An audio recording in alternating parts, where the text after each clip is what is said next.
but I hope you enjoy the coverage. Here's the number, 0500 909 693. The text 85058, the email nolan@bbc.co.uk. Now, what we're going to do over the next hour is bring you a special hour for the Nolan Show. It's a one-on-one extended interview, and it's with the actor Bruce Jones, who rose to fame as the lovable layabout Les Battersby in Coronation Street. But after a very public split from the programme in 2007, he slipped into a deep depression. This time last year, he was faced with bankruptcy and about to lose his home. He told a national newspaper he was considering taking his own life. Well, now he's back with a one-man show centred around an issue very personal to him, the depression that he fell into. Over the next 50 minutes or so, you'll hear our interview with Bruce. We'll talk about his early life and the death of a friend in a Manchester canal. How as a young man he found one of the Yorkshire Ripper's victims, his life on Coronation Street, his highs, his lows, his attempt to kill himself, which almost killed his wife, and ultimately how he has made it through depression. If you want to pick up the phone, 0500 909 693. He is extraordinarily frank during this interview. I started by asking Bruce about the good days. The good days to me were absolutely brilliant. It was when I went home and the good went and the blackness set in again. And I was unfortunate enough to suffer depression that I didn't know I was suffering. And so the good and the high was great, but when you got home and the blackness set in again and you went downhill, you couldn't wait to get back to work tomorrow for the good day again. So we talking here, you're going into Coronation Street, right? And, you know, you got to be driven to be doing that role because it's a lot of pressure. You've got to learn your lines. You've got to do all that. Were you on top of your game or were you in trouble in there and hiding it? No, I think the greatest thing about Coronation Street or the films I did or any series I did before Coronation Street was I'm an actor. I could take my clothes off and put another guy's clothes on and leave my problems with my clothes. And once I got into the actor's clothes, be the actor. Once I got back into my clothes, where am I going? I didn't know where I was going. No matter how famous you are, I didn't know where I was going. It hurts. It hurt in a bad way. When you were, for example, in the dressing room behind the scenes, before you get in front of that camera, because that's when you're not the actor. You don't need to switch it on. Were there any bad moments? Yeah, there was times I didn't want to be there. There was times I wanted to go home. Times I wanted to say sorry to my wife, my children. I mean, we've not mentioned the word yet, but we're talking about depression here, aren't we, Steve? Yeah. And I never knew I had depression. I thought I was just... I don't know how I felt. I felt... The blackness in depression is a bad thing. It's a terrible thing, depression. You don't know you've got it. You don't know if it's got you. One day you're okay, the next day you're not. And I was lucky enough to be able to be the actor that could change my clothes. I could play two people. Basically, I was schizophrenic. And depression can push you into schizophrenia. So, yeah, I was lucky. And there's two ways out of it. There's drink or drugs. And unfortunately, I decided I would drink my depression away. I was happy when I had a drink. I wasn't in that mindset of depression. I could laugh and joke with a drink. But when I was on my own, and it was there, you can't see your friends, you can't see your family, you can't see anything. It just eats away at you like. I mean, a lot of people ask me why did I get depressed? No one knows why depression. What is depression? What are the causes? What are the symptoms? How can you overcome it? You can't. Can you tell me, Bruce, what it felt like before you actually knew what it was? How was it manifesting itself to you? So you get up in the morning. What's in your head? Not getting out of bed. You can't face the world. It's a bad day. You don't want to get out of bed. It's one of them. And you don't know why you're fighting it. You want to get out of bed. But you can't. It's telling you can't get out of bed. And it's the most horrible thing in the world to get up in the morning and not want to do anything.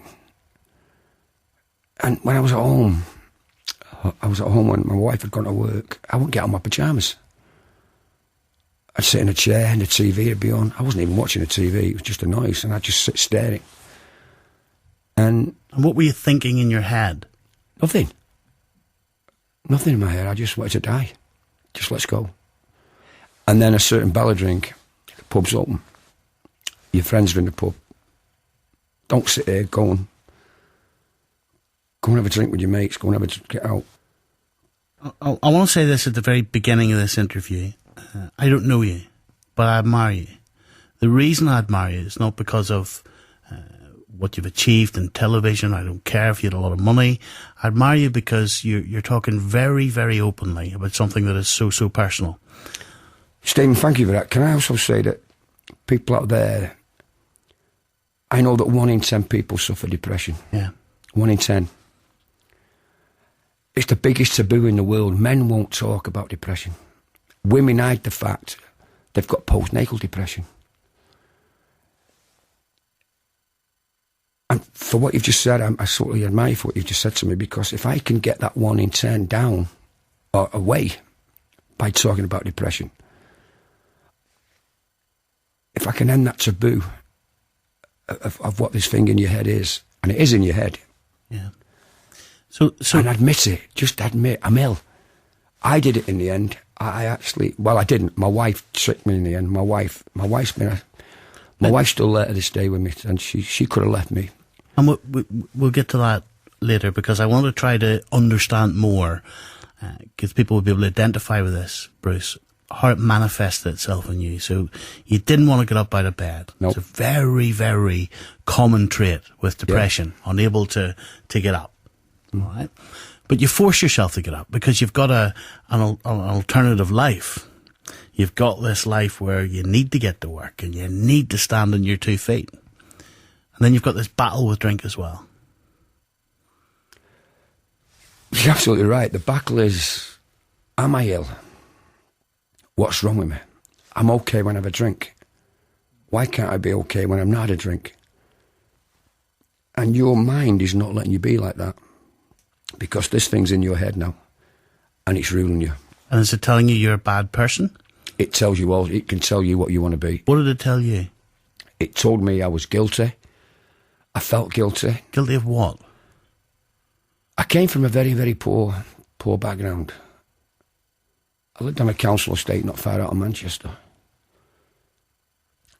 And no one had anything. No one had a lot of people have been there where I've been. I'm not denouncing council estates because I love to be on that council estate. I've got a lot of friends there. I'm not denouncing that. But when I made it as an actor, I felt guilty. And many, many years ago, as a child, I buckled a lot of things up in my head that I should have talked about. Like what? We had a gang as a kid. Everyone had a gang as kids. It was well known it was gangs. And no one could be a chicken in the gang. And we used to do everything on the River Irk, which is the river that runs through Manchester. And there was a weir, and we'd run the weir. And one kid won't run it. And as kids, you're very cruel as kids. Kids can be very cruel to each other. And this kid wouldn't run the weir. He was the only child of a family that, in our unit, everyone knew in our street, and we all knew what time to go on for tea. If we weren't there, we got hammered off our, your mother or your father. I mean, if you weren't in there at that time, you got hammered. He wouldn't come home. He wanted to stay on the river, so we left him. Laughed at him. That kid never come home. He drowned. That was my fault. Or I thought that was my fault for leaving him. And all the years, I carried that guilt, because the police knocked on our door 2 hours later, he'd gone missing, and they found him dead somewhere down the river.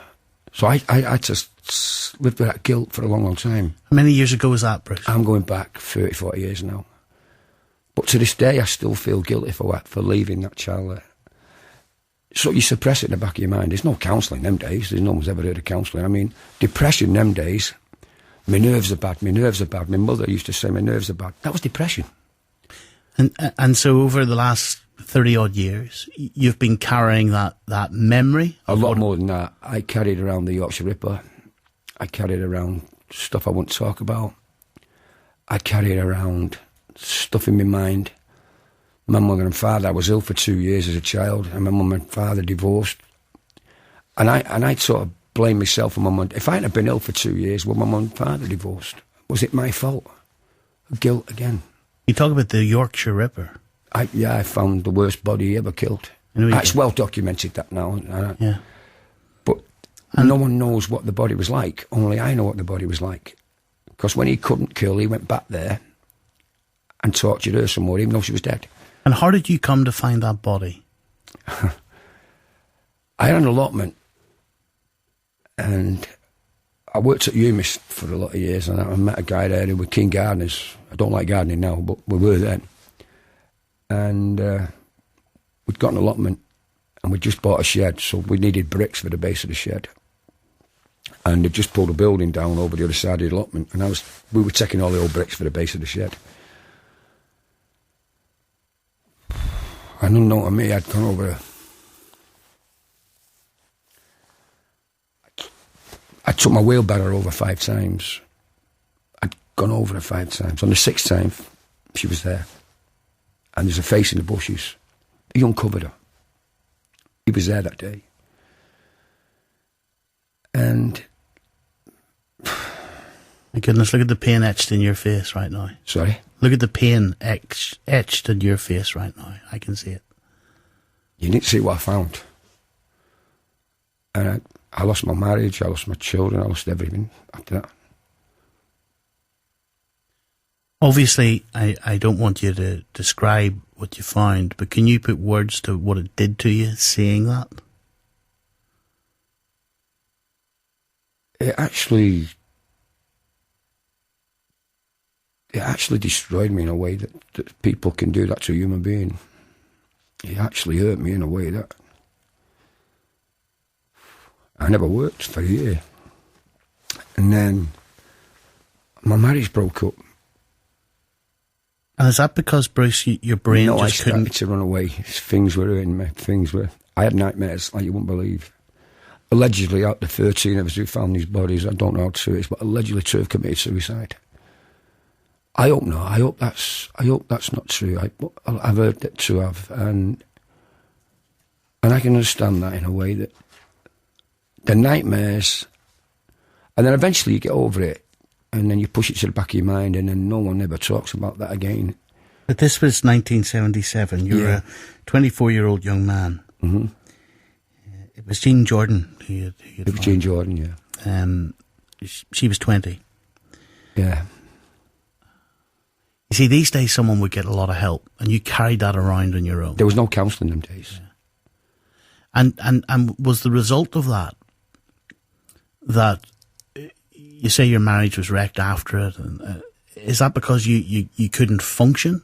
What did it turn you into? What were you doing? It turned me into a very unfriendly man.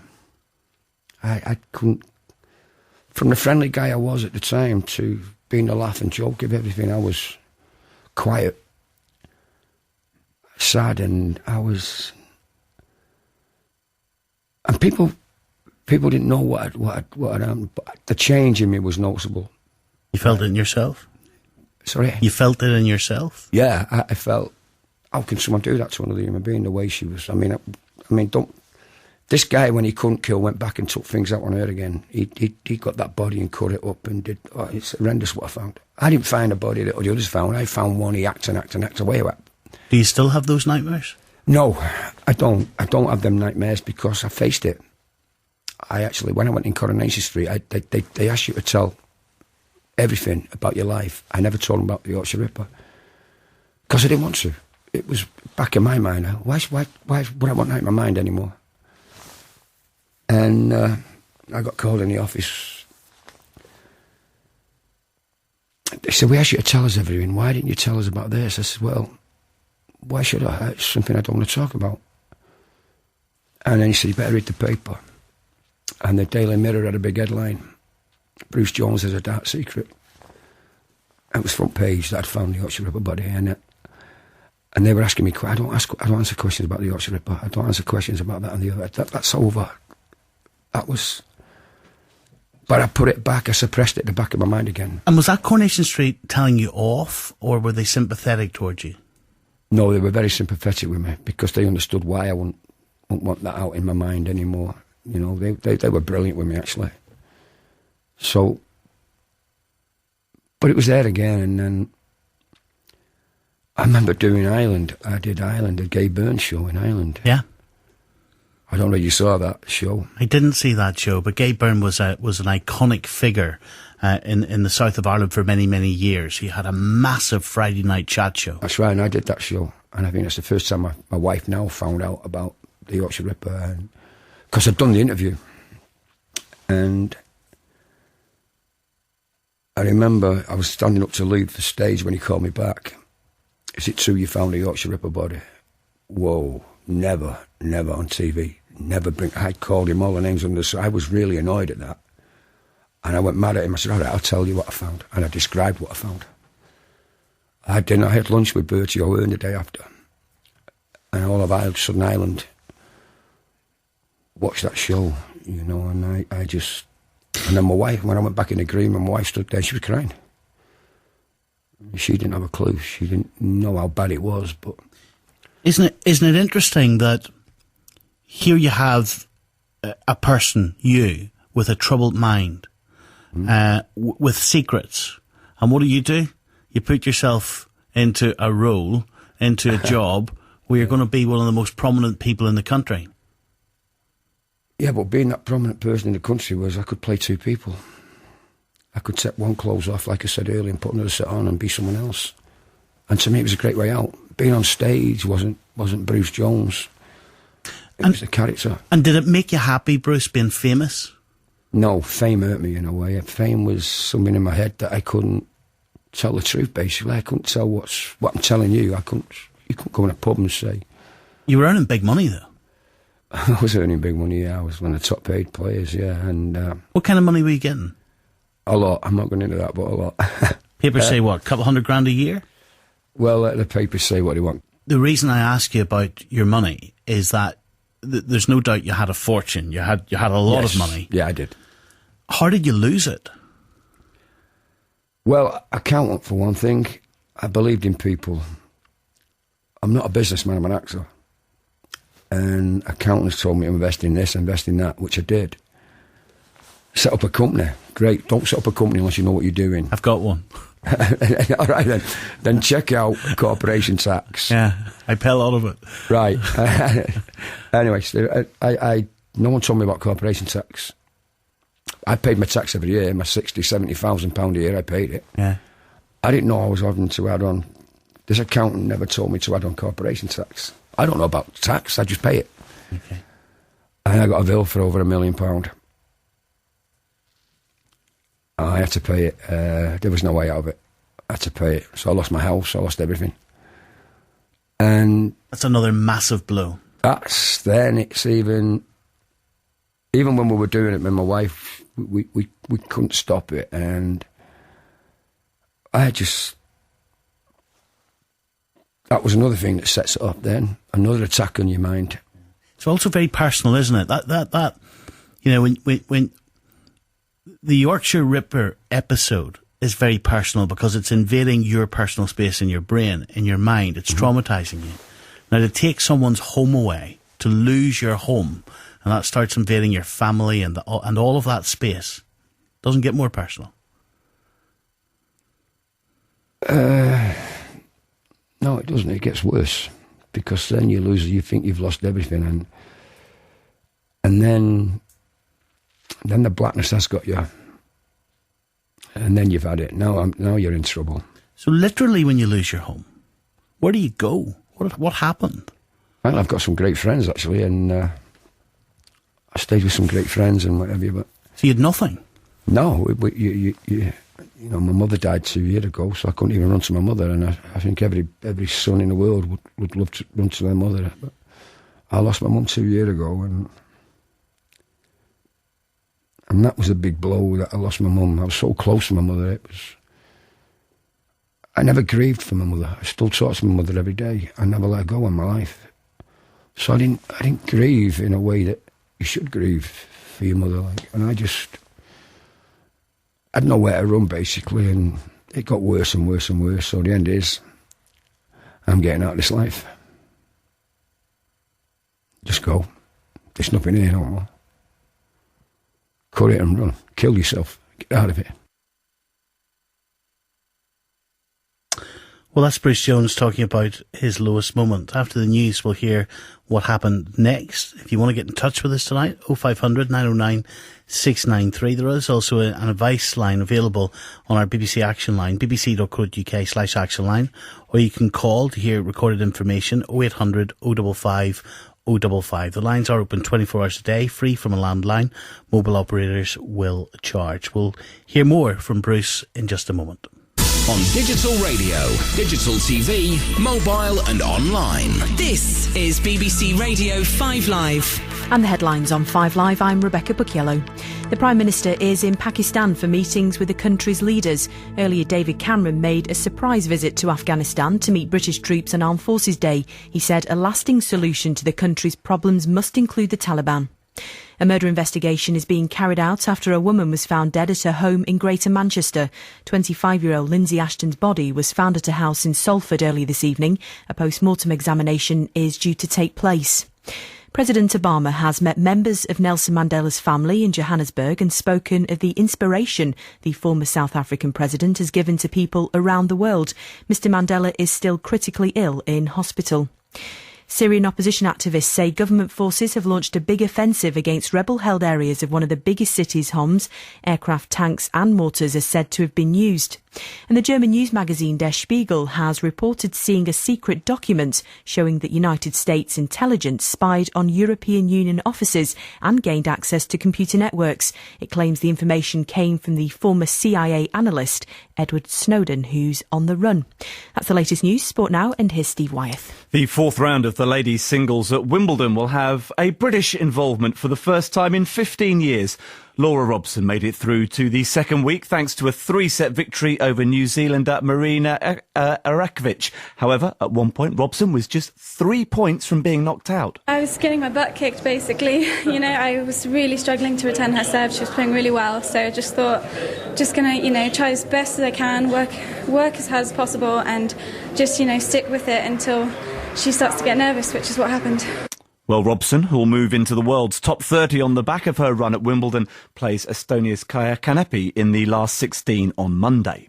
Win that, and it would be likely that the top seed Serena Williams would be her opponent in the quarter-finals. The defending champion dropped just 2 games in a straight-sets win over the 42-year-old Japanese Kimiko Date-Krom. Well, I'm finally starting to feel a little better. I had such a long clay court season that it was my first match I felt really awkward. And so I feel better now. The men's top seed Novak Djokovic needed less than 90 minutes to beat Frenchman Jeremy Chardy. Also through today are Tommy Haas, Bernard Tomic, Thomas Berdych and David Ferrer. Andy Murray now knows he'll face the 20th seed Mikhail Luzhny in the fourth round. The British and Irish Lions captain Sam Warburton says he'll do anything he can to be fit for the deciding test against Australia on Saturday. Warburton suffered a hamstring injury in the 16-15 defeat in Melbourne that levelled the series. Lee Halfpenny could have won it for the Lions with the last kick of the match, but it fell short from the halfway line, with fellow Welshman Dan Lydiate surprised that despite the distance, Halfpenny had failed to score. I'd back him every time.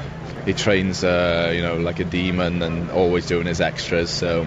I'd back him every time to kick him. It's just one of those things that happens, and I'm sure the next time he's in that position, he'll slot it over. Finally, the British Formula One Grand Prix will have a home driver on pole position tomorrow. Lewis Hamilton will start from the front of the grid ahead of Mercedes teammate Nico Rosberg and the World Championship leader Sebastian Vettel. They've only gone and given me my own show. And here comes Andrew Flintoff. Cricket on 5 Live, including Flintoff's Ashes Legends. 2005 was his first Ashes series, and he did this at the Oval. Peterson's very fine innings of 158 is at an end. My next Ashes legend is Kevin Peterson. I've got this reputation of being confident and stuff, yet you're going to do all these psychology tests. I'm an introvert. Flintoff's Ashes legends. On Tuesday night, I'll be talking to Kevin Peterson In 5 Live Sport from 7. On digital and online. This is BBC Radio 5 Live. Now, Stephen Nolan. Friday, Saturday and Sunday nights from 10. Call 0500 909 693. Calls are free from most landlines, but some networks and mobile operators will charge. Text 85058. Text will be charged at your standard message rate. This is BBC Radio 5 Live. Well, we're just in the middle of our extended special this evening, an interview with Bruce Jones, who rose to fame as the lovable layabout Les Battersby in Coronation Street. We'll bring you part 2 in just a second. He had a very public split from the programme in 2007, after which he slipped into very deep depression. If you find some of his story familiar yourself, maybe you will pick up the phone to us. 0500 909 693. I know some of you are doing so. The text 85058, the email nolan@bbc.co.uk. He's been through an awful lot. This time last year he was faced with bankruptcy. He was about to lose his home. He told a national newspaper he was considering taking his own life, and you'll hear more about that in just a second or two. And remember, this is a man who at one stage was earning big money and had everything going, as the perception was, really, really well for him. But what was happening behind the scenes? Well, we'll find out more about that in just a second. Let's just remind ourselves how we recognised him on Coronation Street. I thought you two were dirty rock and rollers. Liz? The Quo have gone posh. Barney. What are you doing? You spoke! Come on, lads, join in! Trust the place! Level this up! This sport's under the fire for everything! Come on, join in, we're here! One last ambition! A TV out the window! Do the honours, lads! Hey! Now that is what the Quo's dressing room should look like. Do you feel at home? Well, not really. It's not our dressing room. Whose room is it then? It's the present room, Les. The present room? Our present room? Our presents. I've trashed our presents. I don't believe it. Why didn't you stop me? Well, let's hear more now as he tells us his life story. He said he had decided that the only option left to him was to take his own life. I couldn't see anything no more. I wasn't me, I wasn't anybody, I was just this person with this thing in my head that was killing me. Even drink no longer killed it. You stop drinking, you sit at home all day long. But when you think of taking your own life, Bruce, and you've got friends, you've got family, mm-hmm. You had the ability to be successful. You were successful.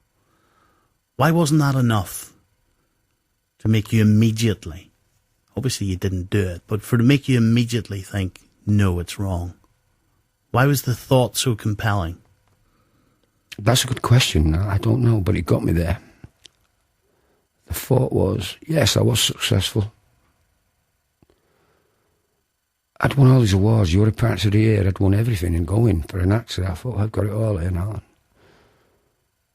But someone can come along and suddenly say, yeah, it's over. And you think, no, it's never going to be over. And then it is, and you suddenly, you can't see the end of the day. Everything's night. In depression, it's all night. There's no light. It's all dark. There's no night. There's no daylight. It's just nighttime. What was your loneliest moment during that darkness? When I decided enough was enough, I sat in a pub on my own and decided I was going to do it. I wouldn't talk to anyone. I just knew I'd had enough. I couldn't hurt anyone anymore. My mother was dead. I couldn't hurt anyone. I'd rather be with Mum. I'll go with my Mum. And that's when I decided what I did, and then I just... Are you okay? I'm fine. What stopped you, Bruce? My wife. My wife stopped me. My wife got me to a doctor, and she. And did she know that you were on the brink? Were you talking to her? Or? Yeah. She was sitting in the pub that night. You'd made the decision. No, I wasn't with my wife that night. She picked me up. I remember getting in the car. That's all I remember, getting in the car. And it wasn't a drink. It wasn't drink. It was my mind. It wasn't. I could have drank myself to sleep, basically, but I didn't. I knew what I was going to do. My mind had got it. Now I'd got it. I'm going to go here. I'm going to go tonight. And I turned around and said, whatever happens tonight, you're coming with me because I love you that much. We're going together. She didn't have a clue what I was talking. She said, I didn't understand what I was talking about. And I was telling her, we're going. Going where? We're going to die. We're going to die tonight. She couldn't have a clue what I was talking about. But she didn't want to die. So what was in your head? We've got 4 kids. But what was in your head about dying? That I loved her that much, that if I'm going, you'll come with me because I can't go without you. I need you with me. So you wanted her to take her life as well? No, I was going to take her with me. Not her. I was doing it, not her. I was the one in trouble, not her. Yeah. But in my mind, I loved her that much that if I go, you're coming with me. I'm not going on my own. I love you that much, you're coming with me. And when I did what I did, and I nearly killed me and her, I nearly killed about 25 people behind me. I could have killed 50 people on that road when I did what I did. Can you use your words to remind us what you did? Yeah, I drove. We were driving down a road on the A55, and I decided now's the time. We were doing 60, 78, so I just grabbed the wheel and tried to turn it and take us out. That's how bad I'd got. I couldn't stand it anymore. I wanted to go, but I loved my wife that much. I wanted her to come with me. That's selfish. That is very, very selfish. And she correct. God bless her. She was strong enough to correct the car and get the car off the road. And then the police and ambulances came, and I got took away. And I was diagnosed then with a depressive state of mind, and that's when I realised how bad the depression was. But my wife's still with me now. She's still there. She stuck by you? Yeah, she stuck by me all the way. She still stands by me now. You got an 18-month suspended sentence for, I did, yes. for dangerous and drunken driving. I know, not drunken, because I wasn't driving. Okay. That's where. I'm sorry. That's where it all goes wrong, where the papers get everything wrong. I wasn't driving that car. But I was sat in the driver's seat when the police arrived. And they said, right, you're in the driver's seat. So I got a 6-month ban on driving for that. And when you face your wife for the first time after that, and you've got to have a conversation with your wife, completely, no one listening to that. I went away before I had that. I was taken away. I went to a rehab unit, and I went down the East Coast. But I fought them for 2 weeks. I won't talk to them. There's nothing wrong with me. Again, from all them years of suppressing it in your mind, I still wouldn't admit I had a problem. And then 2 weeks in, they got me to talk to this counsellor, because I was fighting the counsellors I was with, so they put me at a one-to-one with a counsellor, a lovely lady. And I kept telling her, there's nothing wrong with me, I'm fine. I don't need a drink. No, you've not had a drink for over 2 weeks, so you don't need a drink. But there's a problem. You're having nightmares. No, I'm not. And you're talking in your sleep. No, I'm not. Fight them, fight them. There's nothing wrong with me, fight them. But once you eventually started offloading, able to talk to someone else, presumably that helped. Eventually I opened up to this lady, from the child in the river, from my illness to the Ripper, to things that were suppressed in my mind. And it took her nearly a day. And she ended up crying. How the hell have you kept that in your head? And I walked out and went for a pint. I walked out that rehab and I went for a pint. And she said, leave him. Let him go. And I went for a pint. I had 2 pints and I went back. I didn't get in trouble for going for the pint. I just needed space on my own because I felt like a 50-ton weight had gone off my shoulders. I talked earlier, Bruce, about my admiration for you, and it is because there will be so many people listening to this tonight, and they will have been carrying secrets, they will have been carrying events in their lives which have affected not just their lives but their entire family, and they're hiding it. Yes. They're hiding it in their head, and they're not asking for help because they're frightened to, they're ashamed of that taboo. Well, I was exactly the same. I know. It's a mental illness in a way, depression. But I learned I'm not a freak. I'm not a failure. Depression is as common as a cold. The first thing is recognising it. The next one is admitting it. And once you admit it, you feel how you feel once you admit it. You must feel regret that you didn't get help many years ago. Many years ago, there wasn't the help that's there now. You've got the great mental health organisations like Mind, and the local organisations are there. Just go on their website, read everything they're offering you, make contact to them. I want to talk to you about your play. My play. I want to talk to you in just a second. But just to clear some stuff up, all right? Because you say that the papers misrepresent you. Mm-hmm. What did happen that resulted in you losing your job in Coronation Street? What happened? In retrospect, I was set up by a well-known set-up journalist about a job in Dubai for £10,000. So I'm going to meet this guy. I didn't drink at first because I've got to talk business, so I'm not going to go there.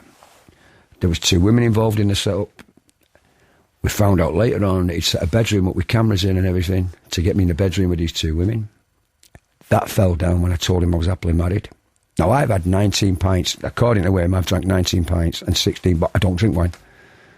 I might have a glass of red with a friend of mine now and again, but that's it. I gave bottles of wine to a couple who come in. Now, I can remember everything about that day. Now, I'm an alcoholic, or according to them, I am. I remember getting up in the morning. I remember going to bed at night. Now, according to him, I drank 19 pints of Guinness and God knows how many bottles of wine. No way in this world. I'd be dead. So, apparently, I'd give a storyline away. Now, if anyone who knows me will tell you if there's a thing in Coronation Street that's leading to 3 storylines, and someone asks me, which one is it? Go in the bookies, put £1 on every one of them storylines, you'll get your money back. That's my answer to everything. But I actually wanted to leave. It was now time for me to go. I needed to try something else. And we had 3 days of meetings and 3 days of, yes, we'll let you go.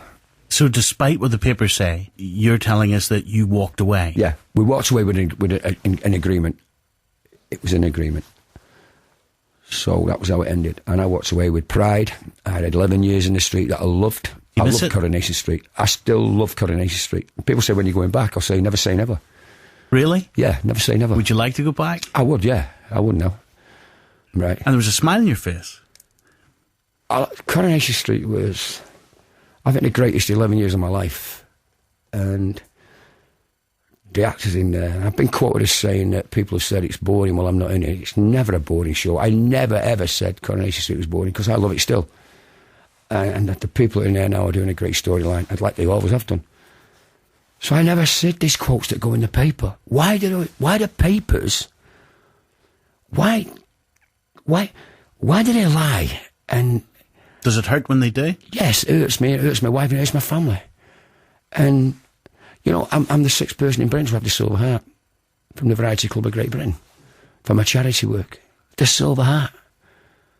I went up against some of the biggest names in America, and I won it. It wasn't in the papers. Why do you think they do that? I don't know. You tell me. I just give up on them now. I don't talk to them. I don't bother with them. They want an interview with me. They're not getting one. So go and make it up like you've done all the years up to now. Go and destroy me and make it up. Make your lies up about me. I don't care anymore. So do it. Destroy it? Yeah, it You did. think that's what they were trying to do? So, I think so. I don't know what they were trying to do. I haven't got a clue. I haven't got a clue why they lied. They never represented a story I told. If I gave them a story, they twisted it. And in the end, I said, that's the end. I won't ever try. I told Gennard I won't ever talk to a paper. I won't do interviews in the end. I won't do them. I still won't do them. You know, I'd rather talk to someone like you where the truth comes out and not anything can be made up, because it can't, because this is real. Who are your best friends in Corrie? All of them. Every one of them. It's like a family. It's probably like any other workplace where there's some people you like and some you don't. No, on Corrie. Who's your best mate in there? I've got to say, it's got to be Kirk and Sam and Wendy Peters and Janice and... Have they stood by you? Have they helped you? I won't ask them. It's not their problem. It's my problem. I can't put my problem on someone else. And anyone with depression can't pass your problem. You've got to solve your problem by talking and not by running away, because as a depressive will blame... When you're in there in that darkness, it's everyone else's fault and not yours. That's the taboo of it. You lie about it. You're down there 1 minute, you could be sat with your head in your pint, trying to get it out of what's wrong with me. And someone will say, how are you? Hey, I'm okay, I'm fine. I'm great, mate, how are you? Yeah, the smiling clown. Yeah, the smiling clown. And the secret illness has got you. You talk about talking, and you've co-written a new play, Talk, a one-man show. Yes. You're the actor. I'm the actor. It's about depression. Yes, So rather than run away from it, you're putting yourself right in the very centre of what has nearly destroyed you, nearly killed you. Yes. And you're putting it on stage. Well, why? After the counselling and realising that if I talk about what is wrong with me rather than run away, I can face it. It's not going to hurt me anymore. I can beat this thing by talking about it. And I was in a pub with Steve Williams, who's the producer, and the place was dead. People were in there, but no one was talking. And it suddenly dawned on me that if we could do a play about depression, would we get away with it? And he went, what? You can't do a play about depression. We'll end up killing people. No, I said, no. If we can make the play where he's in and out. And then he's, oh, yeah, I see where you're coming from. So we got talking about that. And then we got a writer on board, Hugh Roberts, and the director, Ryan Dior, come on board. And the play was born. And we opened in Colwyn Bay. And Mind were there from the mental health organisation, and other organisations were there in case I was bad or I took bad with it and whatever. And we got a standing ovation for 2 nights. And what did it feel like? I felt proud that people had gone to Mind and they were talking to them. Yeah, but hold on a minute. For you, so for the man who you say the papers were trying to destroy you, for the man who sat in the pub that day, that lonely place, and you were going to kill yourself, what did it feel like for people to be standing up saying, well done, applauding you? I felt so proud that I'd beat it. I had beat it, and they can beat it. And I felt proud that I was positively doing something, that Talk had actually achieved something rather than failed, it achieved. You know, Bruce, I don't want to put words into your mouth because you're in this business a long time. But I wonder, sitting here, just man to man, I wonder if that's one of the first times that you had a sense of self-worth. I think you're right. I did. At the end of them, because people were actually applauding you for the real you. Yeah, not Les Barsby. All those awards you'd won, there was another Bruce, and you were hiding it. So now you're standing there, you're talking about you, you're talking about your illness, and they're applauding you. You're absolutely right, Steve. I never thought about it like that, but you're right. I did feel... I actually cried in my dressing room. Because we had a thing in the dressing room, no one was allowed in 15 minutes after the end of that play, no one was allowed in my dressing room. where I could just sit and reflect on what I'd just done and talked about depression. And was it okay about doing what I've just done? Having gone through it, and having lived it, and nearly died with it. And I thought, well, I've come through now. I'm fine. I can do this. Compare that standing ovation in this, relatively speaking, little play, right? It's not massive, but it's massive to you. Yeah. Compare that standing ovation to all of those massive awards you'd got in the past. They're gone. That was more important than every award I ever got. That standing ovation meant I'm out of depression. I'm helping people out of depression. And on the Saturday night, on the second night, the lady from mine came up. Actually, a lady grabbed hold of me. They'd come on the Friday night to see the play with her husband. And he had to get out. Now, this is one story of what I've heard on the stories that happened over the 2 nights. He'd gone home. He was going mad at home. And he wanted to come back Saturday night and finish the end of the play. He had to watch the end of that play. He had to watch where I was going with the play. And then at the end of the play, after me 15 minutes in my dressing room, I went upstairs and she actually, his wife got hold of me. When I talked to him, and he told me he was on cocaine, drink. Because of this blackness in his head, he was going mad. I said, you can't talk, it's no good talking to me, I'm just the actor. And I got the lady from Mind over right away, and they've got him away now, he's being sorted out, hopefully. Touch wood, he's okay. Congratulations with the play. Thank you. Are you going to take it around the country? Yes, but I think one of the greatest things I've done in my life now is I've actually get up every morning and I go to work. In between me acting now, I've got a great friend who's got a garage, Abergele Tire and Exhaust, and I'll go every day and work with him. On the cars? On the cars, and it gives me a great sense of relief. That's another thing. Don't sit at home. Go and find something to do. And I work for Abergele Tire and Exhaust for a day, and I just love it. And they let me go for my auditions or my interviews and everything. Do you miss the big money? No, that was... I've never had money as a kid, so that was a bonus all that. And what, sir, are your dreams and aspirations now for the future? My dreams... I've got dreams now at last. That's a nice question, Stephen. I've got dreams now at last. I never had them before. Everything was there before in place. It happened. My biggest dream in my life was to be an actor. I got that. But I have dreams now of being an actor some more. Not letting it go. That's my dream now. I carry on acting. And the charity work I do, keep doing that. That's a big dream of mine, charity work. Especially children who cannot be... I don't want to upset people by saying this, because I've been there every Christmas on a Christmas day. I've took toys into the cancer ward. Used to do it in Stockport, take toys in every day and give it to kids. But these kids would never see January, if I can say that, which is a terrible thing to say. They wouldn't see January. They were cancer, and that used to... And one day my wife had said to my children, whatever you say today, don't upset your dad. But it's Christmas Day. But where does he go every morning? Every Christmas Day my dad disappears. Where does he go? They know now where I go. I've seen him kids. You're authentic, Bruce. And I'm trying to find the appropriate word. You're a fighter. I am. And I am so grateful to you for opening up your heart. And I hope that the people think about what you've said. This is compelling. So let's stay with your story. And I really appreciate you coming in, and I wish you all the very best for the future. Thank you, Stephen. I hope we can break the taboo, mate. I hope we can break this taboo. Thank you.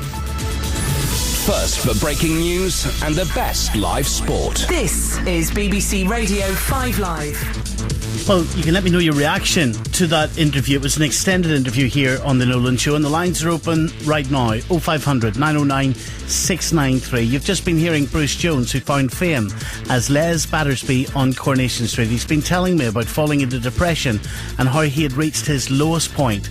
We'll talk more about what you've heard in the last hour. The text 85058, the tweet at BBC 5 Live. Also coming up, we'll look through the morning's papers with the journalist Vince Graff and Roger Helmer, who's the UKIP MEP for the East Midlands. The Observer Observer has more revelations about data leaks to the US. We'll speak live to the whistleblower in the next few minutes. Time